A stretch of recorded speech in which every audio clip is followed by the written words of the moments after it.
नमस्कार, आपका YouTube channel math 89 TV में स्वागत करता हूं। चलिए शुरू करते हैं नंबर सिस्टम पार्ट 4। सबसे पहले प्रश्न को समझिए। पहला प्रश्न, एक पार्टी में 5 मित्र एक दूसरे को गिफ्ट देते हैं तो कुल गिफ्टों की संख्या ज्ञात कीजिए। दूसरा प्रश्न, सबसे पहले प्रश्न देख लीजिए कि प्रश्न आज का किस तरीके से है। एक व्यक्ति के पास कुछ मुर्गियां तथा कुछ गायें हैं। यदि इनके सिरों की संख्या 48 तथा इनके पैरों की संख्या 140 हो तो मुर्गियों की संख्या कितनी है। तीसरा प्रश्न है, किसी पार्टी में 15 व्यक्ति शामिल हुए और सब ने एक दूसरे को उपहार भेंट किया तो कुल कितने उपहार हुए। अगला प्रश्न 4 नंबर है, किसी लॉज में 8 व्यक्तियों का आगमन एक साथ हुआ। अगर सब ने एक दूसरे से हाथ मिलाया तो कुल कितने बार हाथ मिलाए गए होंगे। इसके बाद लास्ट नंबर है, बाल दिवस के अवसर पर 250 बच्चों को बराबर संख्या में चॉकलेट बांटे जाने थे, परंतु उस दिन 75 बच्चे अनुपस्थित हो गए। परिणाम स्वरूप प्रत्येक बच्चे को 3 चॉकलेट अधिक मिले तो कुल कितने चॉकलेट बांटे गए। यही 5 प्रश्न है आज का प्रश्न और ये प्रश्न पहले भी आया था। अब चलते हैं प्रश्न को कैसे सॉल्व करना है समझने का प्रयास कीजिएगा। तो अब चलिए शुरू करते हैं पहला नंबर प्रश्न से। अगर आप सीखना चाहते हैं, समझना चाहते हैं तो वीडियो को पूरा देखिएगा। अगर इस तरह का प्रश्न कहीं पर भी आता है, और प्रश्न तो आता ही है, आप देखे होंगे, तो इसको आप सॉल्व कैसे करेंगे। एक पार्टी में 5 मित्र एक दूसरे को गिफ्ट देते हैं तो कुल गिफ्टों की संख्या ज्ञात कीजिए। टोटल कितना गिफ्ट होगा। अब यहां पर समझिए, मैं 2 एग्जांपल ले लेता हूं। ये पहला व्यक्ति है और ये दूसरा व्यक्ति है।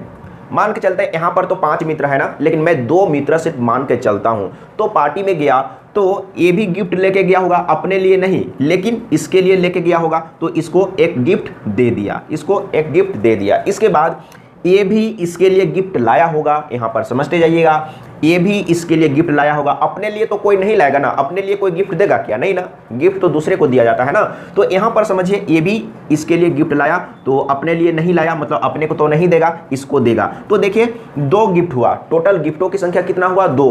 अब इसका फॉर्मूला आप समझ लीजिए। अगर 4 5, जैसे यहां पर 5 दिया हुआ है तो आप ऐसा भी करके निकाल सकते हैं, लेकिन अगर 10 20 30 रहेगा तो बहुत मुश्किल हो जाएगा। तो आपको फॉर्मूला क्या याद रखना है, n इंटू n-1, यही आपको याद करना है। जैसे यहां पर आपको पता चल गया कि 2 गिफ्ट है ना, तो देखिए इससे भी 2 गिफ्ट आएगा। तो टोटल कितने आदमी हैं, यानी कि मित्र कितने हैं 2, तो आप यहां पर 2 रख दीजिए और यहां पर इसमें एक घटा के रखिए, यानी कि n-1, तो एक घटा के, तो 2 में 1 घटाएंगे तो 1 ही होगा ना, 2 एकम 2, तो 2 आंसर आ गया है। इसी तरीके से आपको सॉल्व करना है। लेकिन इस प्रश्न का आंसर क्या होगा, तो इस प्रश्न का आंसर आप बता सकते हैं, बिल्कुल समझ में आ गया होगा। तो 5 मित्र है ना, तो 5 गुने, इसके बाद क्या करेंगे 5 - 1 यानी कि 4, यानी कि 4 × 5 = 20, यानी कि गिफ्टों की संख्या कितना है 20 है। तो देख लीजिए ख ऑप्शन सही है। इसी तरीके से इस तरह का प्रश्न को आपको सॉल्व करना है। 5 मित्र के जगह में 10 मित्र, 20 मित्र, 6 मित्र, 8 मित्र दिया हुआ रहेगा, तो आपको इसी फॉर्मूला से सॉल्व करना है। अब चलते हैं अगला प्रश्न, देख लीजिए दूसरा नंबर में किस तरीके से पूछा गया है। और इस तरह का प्रश्न तो पूछा ही जाता है, आप देखे होंगे। और एक चीज मैं कहना चाहूंगा, अभी मैं नंबर सिस्टम पढ़ा रहा हूं और नंबर सिस्टम में 1-2 वीडियो में क्लियर नहीं होगा। कुछ लोग सोचेंगे कि 1-2 वीडियो में क्लियर हो जाएगा, ऐसा आप गलती मत करिए। कम से कम आपको नंबर सिस्टम में 100-200 प्रश्न को तो आपको पढ़ना ही पड़ेगा, क्योंकि हर एक तरह का एक से एक प्रश्न आपको नंबर सिस्टम में मिलेगा।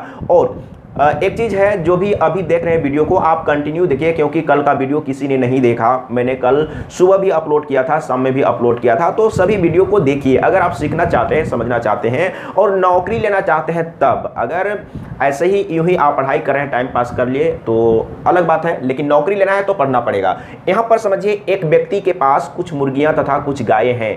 यदि इनके पैरों की संख्या 48 है, सिरों की संख्या 48 तथा इनके पैरों की संख्या 140 हो तो मुर्गियों की संख्या कितनी है। अब यहां पर समझने का प्रयास कीजिए। बहुत ही आसान है, अगर सीख लेंगे, समझ लेंगे तो इसमें भी कलम कॉपी यूज करने का जरूरत नहीं पड़ेगा, लेकिन एक बार सीखिए। तो इसमें क्या बोला है, एक व्यक्ति के पास कुछ मुर्गियां तथा कुछ गायें हैं। यदि इनके सिरों की संख्या 48, सिर का मतलब क्या, जैसे गाय का तो एक ही सिर होता है और मुर्गी का भी एक ही सिर होता है, तो सिरों की संख्या से आपको पता चलता है कि गाय और मुर्गी टोटल कितना है। तो टोटल गाय और मुर्गी मिला के कितना है 48 है। निकालना क्या है मुर्गियों की संख्या, तो आप क्या करिए कि टोटल को आप गाय मान लीजिए। अगर मुर्गी की संख्या निकालना है तो टोटल को आप गाय मान लीजिए। तो टोटल कितना है 48 है ना, समझिएगा टोटल 48 है। अगर हम टोटल को गाय मान लेंगे तो एक गाय का 4 पैर होता है ना, क्योंकि पैरों की संख्या दिया हुआ है। तो अगर हम टोटल को गाय मान लें तो एक गाय का 4 पैर, तो 4 से गुना करेंगे, इसको 4 से गुना कर देंगे तो टोटल पैर की संख्या निकल जाएगा। तो यहाँ पर कितना हो जाएगा 4 से गुना करने पर, तो 8 चौके 32 के 2, हाथ में 3, 4 चौके 16 और 3 19, यानी कि इतना पैर हो गया। लेकिन पहले से पैर दिया हुआ है, यानी कि रियल में गाय और मुर्गी का पैर मिला के कितना है, रियल में 140 ही है। लेकिन हम लोग क्या किए, यहाँ पर मुर्गी को भी गाय मान लिए तो पैर की संख्या तो बढ़ जाएगा ना। तो कितना बढ़ गया उसको आप निकाल लीजिए। पहले से दिया हुआ है 140 और सभी को गाय मान लिए, जिसके चलते पैरों की संख्या बढ़ गया। तो कितना बढ़ गया उसको आप मालूम करिए। तो यहाँ पर 2 और यहाँ पर कितना हो जाएगा 5, यानी कि 52। तो 52 आ गया ना। अब आपको क्या करना है, क्योंकि हम लोग मुर्गी को भी गाय मान के चले थे इसीलिए तो इतना पैर बढ़ गया ना। तो आपको क्या करना है, 2 से डिवाइड कर दीजिए, क्योंकि 2 पैर ही बढ़ रहा है तो 2 से आप डिवाइड कर दीजिए। तो यहाँ पर देख लीजिए कितना आ रहा है 26। तो ये मिल गया है मुर्गी की संख्या। यही काम आपको करना है। और अगर आप ये टेक्निक भूल गए, दिमाग काम नहीं कर रहा है, तब क्या करेंगे समझा देता हूं। देखिए मान के चलते हैं कि मुर्गी की संख्या x है, तो पैरों की संख्या कितना होगा, 2 से गुना करना होगा, क्योंकि एक मुर्गी का 2 पैर होता है तो 2 से गुना कर दिए तो पैरों की संख्या हो गया। अब गाय को हम y मान के चलते हैं, तो गाय की संख्या y है, तो पैरों की संख्या कितना होगा, 4 से गुना करना होगा, तो यहाँ पर 4y कर देते हैं। तो टोटल पैरों की संख्या मुर्गी की पैर और गाय की पैर मिलाकर कितना है 140 है। और गाय मुर्गी को x मान के चले हैं और गाय को y मान के चले हैं, तो मुर्गी और गाय मिलाकर टोटल सिरों की संख्या दिया हुआ है ना। तो सिरों की संख्या से मतलब क्या पता चलता है कि टोटल मुर्गी और गाय मिलाकर कितना है 48 है। ये इक्वेशन को तो आप सॉल्व कर ही लेंगे, इसको समझाने का जरूरत नहीं है। तो अगर इस तरीके से आपका दिमाग काम नहीं कर रहा हो, भूल चुके हैं, तो ये कॉन्सेप्ट है, ये कॉन्सेप्ट को समझ लिए तो फिर कभी आप मतलब कि भूलेंगे नहीं। इससे भी आप बहुत ही आसान तरीके से कम समय में सॉल्व कर सकते हैं। देखिए कैसे सॉल्व करेंगे, यहाँ पर एक बार समझ लीजिए। आसान तरीके से कैसे सॉल्व करते हैं सीखिए। छोटा वीडियो है, अगर छोटा वीडियो आप नहीं देखेंगे, अगर नौकरी लेना चाहते हैं 10 मिनट 12 मिनट का वीडियो नहीं देखेंगे तो क्या देखेंगे। अब यहाँ पर देखिए, तो इसको सॉल्व करने के लिए क्या करते हैं, या तो ये दोनों को बराबर करेंगे या तो ये दोनों को बराबर करेंगे। तो मैं किसका निकालना है, जिसका निकालना है ना उसी को बराबर करिए। तो मुर्गी की संख्या निकालना है ना, सॉरी, तो मुर्गी की संख्या निकालना है तो मुर्गी वाला को बराबर मत कीजिए, गाय वाला को बराबर करिए, तो एक ही बार में आंसर आ जाएगा। देखिए तो इसको बराबर करेंगे तो 4 से गुना करना पड़ेगा। तो सबसे पहले 2x + 4y मैं लिख लेता हूं और इधर में कितना है 140 है। 4 से इसमें गुना करेंगे तो यहाँ पर क्या होगा 4x होगा और यहाँ पर कितना होगा 4y हो जाएगा ना, 4y, और इधर में 4 से गुना करेंगे तो 4 8 32 और 4 चौके 16 और 3 19 हो गया। अब माइनस कर लेंगे, माइनस करने के बाद देखिए क्या होता है। तो माइनस करने के बाद ये तो कटेगा और यहाँ पर देख लीजिए माइनस में 2x आ गया और यहाँ पर भी माइनस में आएगा। तो माइनस में कितना आएगा घटा के देख लीजिए, यानी कि इसमें इसको घटाएंगे ना तो 2 और 9 में 4 घटाएंगे तो 5, यानी कि इतना। माइनस में ये बड़ा है ना तो माइनस माइनस तो कैंसिल हो जाएगा, 2 से काटिए तो 26 दूना 52 होता है, यानी कि x हम लोग मुर्गी की संख्या मान के चले थे। इतना ही काम तो करना था। अगर सीख लेंगे समझ लेंगे ना तो कोई भी प्रश्न मुश्किल नहीं होता है। अगला प्रश्न को समझिए कि अगला प्रश्न किस तरीके से दिया हुआ है। आज का प्रश्न जो है ना वीवीआई तो है ही लेकिन इंटरेस्टिंग भी है, और किन्हीं को भी अगर कोई डाउट हो, सीखना चाहते हैं, समझना चाहते हैं, कोई भी चैप्टर अगर आपको मुश्किल लगता हो और जिसके चलते आपको नौकरी लेने में मुश्किल हो रहा है तो मुझे बताइए। मैं आप लोगों को तो मैं बार बार बोलता हूं कि खुल के बोलिए कि आपको क्या प्रॉब्लम है, पढ़िए, अच्छा से पढ़िए, क्योंकि मैथ आप कंटिन्यू पढ़ते रहेंगे तभी आप अच्छा कर पाएंगे, नहीं तो आज पढ़ेंगे कल भूल जाएंगे। और कॉन्सेप्ट को समझिएगा। तो इसमें क्या बोला है, किसी पार्टी में 15 व्यक्ति शामिल हुए और सब ने एक दूसरे को उपहार भेंट किया, तो कुल कितने उपहार हुए। वही प्रश्न है ना, पहले आया था 5 मित्र वाला, उपहार देना है, एक दूसरे को उपहार देना है। यानी कि अगर 2 आदमी है तो पहला आदमी दूसरे को देगा और दूसरा आदमी पहले को देगा, इस तरीके से। तो इसके लिए फॉर्मूला मैंने क्या बताया था, n × n-1, यही बताया था ना उपहार। तो कुल कितने उपहार होंगे, तो 15 व्यक्ति है और यहाँ पर क्या करेंगे 15 - 1 यानी कि 14, गुना करिए तो 15 चौके 60 के 0, हाथ में 6, इसके बाद 15 एकम 15 और 6, 15 एकम 15 और 6 कितना होता है, जोड़िए तो 15 एकम 15 और 6 यानी कि 21 ना, इतना यानी कि 210। देख लीजिए 210 कहाँ पर है, तो बी ऑप्शन सही है, 210 राइट है ना। 15 चौके 60 के 0 और 15 एकम 15 और 6 यानी कि राइट है, राइट आंसर आ गया है। अब चलते हैं अगला प्रश्न। इसी तरह का प्रश्न एग्जाम में आता है। अब इसमें क्या बोला है इसको एक बार समझिए। किसी होल में, एक बार पढ़ के समझिए, वीडियो को रोकिए, बनाने का प्रयास कीजिए, नहीं बनेगा तब आप देखिए कि प्रोसेस क्या है। किसी लॉज में 8 व्यक्तियों का आगमन एक साथ हुआ। अगर सबने एक दूसरे से हाथ मिलाया तो कुल कितने बार हाथ मिलाए गए होंगे। अब यहां पर समझिए, मान के चलते हैं, आप 2 ही एग्जाम्पल लीजिए, आप 2 एग्जाम्पल, ज्यादा मत लीजिए, 8 एग्जाम्पल लेके चलेंगे तो आपको समझने में प्रॉब्लम होगा। आप दो आदमी का एग्जाम्पल लीजिए या 3 आदमी का एग्जाम्पल लेके देखिए। जैसे ये पहला आदमी है और ये दूसरा आदमी है, समझने का प्रयास कीजिए। दोनों का आगमन हुआ तो ये दोनों हाथ मिलाया ना, तो एक ही बार ना मिलाएगा। ऐसा नहीं कि एक बार मेरे तरफ से मिलाया, एक बार उसके तरफ से मिलाएंगे, नहीं ना, एक ही बार मिलाएगा। यानी कि दोनों हाथ मिलाया, कंप्लीट हो गया, यानी कि एक बार, यानी कि 2 आदमी मिलकर एक बार। तो यहां पर देखिए, गिफ्ट देने वाला केस में क्या था, गिफ्ट देने वाला केस में क्या था, ये इसको गिफ्ट देगा और ये इसको गिफ्ट देगा, यानी कि गिफ्टों की संख्या 2। लेकिन हाथ मिलाने वाला में क्या हो रहा है, यानी कि 2 आदमी में एक ही बार हाथ मिल रहा है। अब यहां पर समझिए, तो आप क्या करेंगे, तो इसमें जो गिफ्ट वाला जो फॉर्मूला था ना, n इंटू n-1, आपको सिर्फ इसी को 2 से डिवाइड कर दीजिए, तो मिलाए गए हाथ की संख्या, यानी कि कितनी बार हाथ मिलाया गया, वो आपको मालूम हो जाएगा। या इसी प्रश्न में खेले गए मैच की संख्या भी आप निकाल सकते हैं। मैच पर आधारित प्रश्न भी दिया जा सकता है, क्योंकि अगर कोई मैच है तो एक ही मैच को 2 टीम खेलेगा ना। तो यहां पर समझिए, यहां पर हाथ मिलाना या मैच खेलना सेम प्रश्न है, समझिएगा। हाथ मिलाने वाला प्रश्न और मैच खेलने वाला प्रश्न दोनों सेम है, तो दोनों के लिए आपको यही काम करना है। लेकिन गिफ्ट वाला के लिए आपको क्या करना है, सिर्फ n इंटू n-1, राइट है ना। तो इस तरीके से एक बार सीखिए, प्रैक्टिस करते रहिए और सेट बनाते रहिए, कॉन्सेप्ट क्लियर रहेगा। तो यहां पर देख लेते हैं, 8 व्यक्ति है तो 8 रख दीजिए, और यहां पर 8-1 यानी कि 7 और बटे में 2, तो 2 से काटेंगे, 2 चौके 8 और 7 चौके 28 ना, 4 सत्ते 28 होता है। यानी कि कितनी बार हाथ मिलाए गए, तो 28 बार। देख लीजिए कहां पर है, तो डी ऑप्शन सही है। अगला प्रश्न देख लीजिए, अगला प्रश्न, अच्छा एक चीज, अच्छा लास्ट में मैं बताऊंगा। 5 नंबर को सबसे पहले समझिए, 5 नंबर को एक बार समझिए। 5 नंबर में क्या बोला है, बाल दिवस के अवसर पर 250 बच्चों को बराबर संख्या में चॉकलेट बांटे जाने थे, परंतु उस दिन 75 बच्चों अनुपस्थित हो गए। परिणाम स्वरूप प्रत्येक बच्चे को 3 चॉकलेट अधिक मिले, तो कुल कितने चॉकलेट बांटे गए। देखिए, अगर आप रटेंगे ना तो कितना प्रश्न को आप रटेंगे, क्योंकि आपको कम से कम लाखों लाख प्रश्न को पढ़ना है, सीखना है, तो रट तो नहीं सकेंगे ना, इसीलिए कॉन्सेप्ट को सीखिएगा। आप क्या कर सकते हैं, मान के चलते हैं, मान के चलना क्या है, 250 बच्चा है ना, यहां पर समझिएगा, मैं फ्रेश लिख लेता हूं, 250 बच्चा है। अब मान के चलते हैं, टोटल बच्चा तो 250 है, ये तो दिया हुआ है, मान के चलने की बात नहीं है।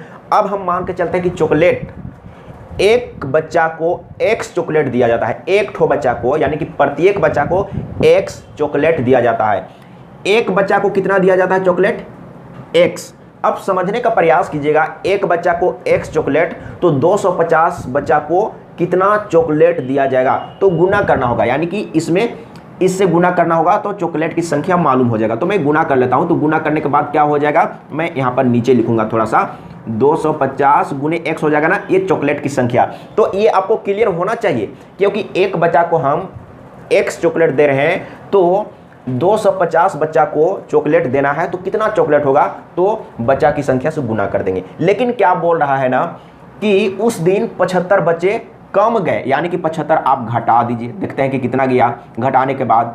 तो एक रहा है 10, 10 में से 5, तो यहाँ पर 5 और यहाँ पर बच के 4, एक दाएं 10, 14 हुआ, 14 में 7, तो 7 और यहाँ पर 1, यानी कि 175 बच्चा ही गया। अब 175 बच्चा गया तो क्या बोल रहा है, 75 बच्चा नहीं गया, जिसके चलते 3 चॉकलेट अधिक मिल रहा है। अब यहाँ पर कितना मिल रहा है चॉकलेट, यानी कि x + 3 मिल रहा है। तो अब यहाँ पर समझिएगा, 75 बचा नहीं गया तो चॉकलेट तो बचेगा ना, जिसके चलते 3 चॉकलेट एक्स्ट्रा मिला। अब यहां पर समझिएगा, तो फिर से ये चॉकलेट की संख्या है और इधर में उपस्थित बच्चों की संख्या है, तो चॉकलेट और बच्चों की संख्या को गुना करेंगे तो टोटल चॉकलेट की संख्या मालूम हो जाएगा। तो एक तरफ गुना कर दीजिए आप, 175 गुने x + 3, तो दोनों तरफ चॉकलेट की ही संख्या है, इसीलिए बराबर यहां पर दिए हैं। तो यहां पर देखिए, एक बार समझ लीजिए, अगर समझ लेते हैं तो आप इतना ही लिखते, इतना लिखने का कोई जरूरत नहीं था, इतना ही लिखते, फटाफट कैलकुलेशन करते, आंसर आ जाता। अब यहां पर देखिए, इसको गुना करेंगे तो 175x और इसको इसमें गुना करेंगे ना तो 3 पचे 15 के 5 हो गया और 3 सते 21 और 1 22 हो गया ना। इसके बाद 3 एकम 3 2 5 इतना हो गया। अब इसको हम इधर लाएंगे, ये तो जानते ही हैं, इधर लाएंगे तो क्या होगा, आप यहीं पर घटा दीजिए ना। देखिए टेंशन लेने का जरूरत नहीं है, आपको किसी को दिखाना नहीं है, इसमें आपको स्टेप मार्किंग नहीं करना है, नहीं होगा तो आपको यहाँ पर ले आइए। आप समझ गए कि हम यहाँ पर ले आए तो क्या हो जाएगा, घटा दीजिए तो 1 दहाई 10 में से 5 हो गया, मतलब 1 दहाई 10 में से 5 गया तो 5 बच गया, यहाँ पर 4 तो 1 दहाई 10 तो 14, 14 में 7 तो 7 यहाँ 75 यानी कि 75, इधर 75 बच रहा है, मतलब कि इसको हम इधर लाके घटा दिए, यही काम किए। और इधर में कितना है 525 है। तो सबसे पहले आप 5 से ही काटिए ना, तो 15 पचे 75 और 5 से काटेंगे 5 एकम 5 और 1 जीरो बैठाएंगे 5 पचे 25। अब यहाँ पर देखिए बहुत लोग ऐसे हैं जिनका मैथ स्ट्रॉन्ग नहीं है, तो यहाँ पर क्या करेंगे, इसको हम 5 से काटे ना तो 5 एकम 5 5 एकम 5 5 पचे 25, कुछ लोग कर देंगे, गलत हो जाएगा। देखिए 5 एकम 5 तो हो गया, अब 5 से आप डिवाइड कर रहे हैं तो 5 से ये छोटा है ना, इसलिए आपको यहाँ पर बीच में 1 जीरो देना होगा, तब आप 2 अंक लेके चलेंगे। सॉरी मैंने यहाँ पर मिटा दिया, कितना था 525 और कितने बार में कटा था, यानी कि 105 बार में। ठीक है, अब क्या करेंगे, 15 से तो काटना है ना, तो 15 सत्ते 175 होता है, पढ़ रहे ही होंगे, पहाड़ा याद किए ही होंगे, यानी कि 15 सत्ते 105 होता है। लेकिन हम लोगों को क्या निकालना है, x क्या आया, हम लोगों को निकालना है चॉकलेट की संख्या। तो चॉकलेट की संख्या देखिए यहाँ पर है या यहाँ पर है, यहाँ पर x का वैल्यू रख दीजिए, आ गया आंसर। तो क्या करेंगे, 250 को गुना करना है 7 से, गुना कर लीजिए तो 7 शून्य शून्य और 7 पचे 35 के 5 हाथ में 3, 7 दूना 14 और 3 14 और 3 कितना हो जाएगा, 14 और 3 यानी कि 17, यानी कि 1750। 1750 देख लीजिए कहाँ पर है, 1750 यानी कि बी ऑप्शन सही है। लेकिन सोच रहे होंगे कि ये तो पूरा बोर्ड भर गया ना, ऐसा नहीं है। मैं समझाने के चलते बड़ा किया हूँ, अगर आप सीख लेंगे समझ लेंगे तो फिर कभी कोई दिक्कत नहीं होगा। और एक चीज़, प्रश्न तो लास्ट हो गया, लेकिन एक प्रश्न जो मैं कुछ बताना चाहता था मैं फिर से बता देता हूँ, एक बार समझिएगा। तो यहाँ पर देखिए ये जो प्रश्न है ना वही प्रश्न है, और पहला नंबर में प्रश्न जो है ना, देखिए यहाँ पर दूसरा नंबर वही प्रश्न यहाँ पर आपको दिख रहा है, इसमें ऑप्शन मिस्टेक हुआ था। आप सोचे होंगे कि आंसर नहीं आया, तो आंसर आया हुआ था, यहाँ पर देख लीजिए आंसर मैं फिर से दिखा देता हूँ। तो दूसरा नंबर जो क्वेश्चन है उसका ऑप्शन यहाँ पर लिखा हुआ है सही, जो कि वहाँ पर ऑप्शन गलत लिखा हुआ है। अगर कुछ लोग ऑप्शन मिला रहे होंगे तो सोचे कि आंसर तो आया ही नहीं, तो यहाँ पर देखिए आंसर सही आया था। तो मैंने क्या बोला था कि टोटल को गाय मान लीजिए, तो टोटल मुर्गी और गाय मिला के कितना था 48 ना, तो 48 को क्या करेंगे 4 से डिवाइड करेंगे, गुना करेंगे, टोटल को गाय मान लिए, तब तो टोटल पैर की संख्या मालूम होगा। टोटल को गाय मान लिए, ठीक है। अगर मुर्गी की संख्या निकालना हो तो टोटल को गाय मान लीजिए, तो पैर की संख्या कितना हो जाएगा, 4 8 32 के 2 और 4 चौके 16 और 3 यानी कि इतना हो गया। अब इतना पैर टोटल पैर, यानी कि पैर रियल में गाय और मुर्गी मिला के 140 ही है, लेकिन हम मुर्गी को भी गाय मान लिए, जिसके चलते पैरों की संख्या बढ़ गया। तो कितना बढ़ गया उसको आप माइनस कर लीजिए, घटा के देख लीजिए, तो यहाँ पर 2 और यहाँ पर 5 यानी कि इतना बढ़ गया, क्योंकि हम मुर्गी को भी गाय मान के चले। तो जो अंदर आया ना उसी को आपको 2 से डिवाइड करना है, यही आप दिमाग में रखिए और कुछ नहीं। तो देख लीजिए यानी कि 26 दूना 52 यानी कि 26 इसका आंसर है। मुर्गी की संख्या कितना है, तो मुर्गी की संख्या 26 है। अब मुर्गी की संख्या मालूम हो गया, अगर इसी में पूछा होता कि गाय की संख्या कितना है तो क्या करेंगे, टोटल कितना है 48 है ना, तो 48 में आप 26 घटा लीजिए तो कितना हो जाएगा 2, यहाँ पर 2 यानी कि गाय की संख्या क्या है 22 है। अगर आप पहले ही मान के चलिए, अगर आप इस तरीके से, अगर इसी प्रश्न में आपको गाय की संख्या निकालने के लिए कहा होता, गाय की संख्या निकालने के लिए कहा होता, तो आप क्या करते, टोटल को आप मुर्गी मान लीजिए। तो टोटल कितना है 48 है ना, तो मुर्गी मानेंगे तो क्या होगा, यानी कि एक मुर्गी का 2 पैर, तो इतना मुर्गी का पैर कितना होगा, 2 से गुना करिए, यानी कि 2 8 16 के 6 और 2 9 18 और 1 19 यानी कि 96। अब यहाँ पर पैर की संख्या कम हो गया, क्यों, क्योंकि गाय को भी आप मुर्गी मान के चले, तो गाय का 4 पैर होता है और आप मुर्गी मान लिए, तो पैरों की संख्या घट गया। तो कितना घट गया, पहले से कितना दिया हुआ है, पहले से दिया हुआ है 140, तो यहीं पर घटाइए। देखिए आपको दिखाना नहीं है इसीलिए आप यहीं पर 140 में घटा लीजिए। तो 140 में घटा के देख लेते हैं, तो 1 दहाई 10 10 में से 6, तो यहाँ पर 4 और यहाँ पर बच गया 13, 9 4 13, यानी कि इतना आया। तो यहाँ पर अंतर जो आया, तो अंतर को आपको 2 से ही डिवाइड करना है। आप गाय की संख्या निकाल रहे हो या मुर्गी की संख्या निकाल रहे हो, आपको क्या करना है, अंतर जो आएगा ना, अंतर को आपको 2 से डिवाइड ही करना है। तो 2 से डिवाइड कर दीजिए, तो 22 दूना 44, यानी कि गाय की संख्या निकल चुका है। यही चीज था। तो क्लियर हो चुका होगा, इसमें किसी तरीके से कोई डाउट नहीं होना चाहिए। तो आज के लिए इतना ही, लेकिन आप कंटिन्यू वीडियो को जरूर देखिएगा, तभी कॉन्सेप्ट क्लियर हो पाएगा। आज के लिए इतना ही। जय हिंद, वंदे मातरम।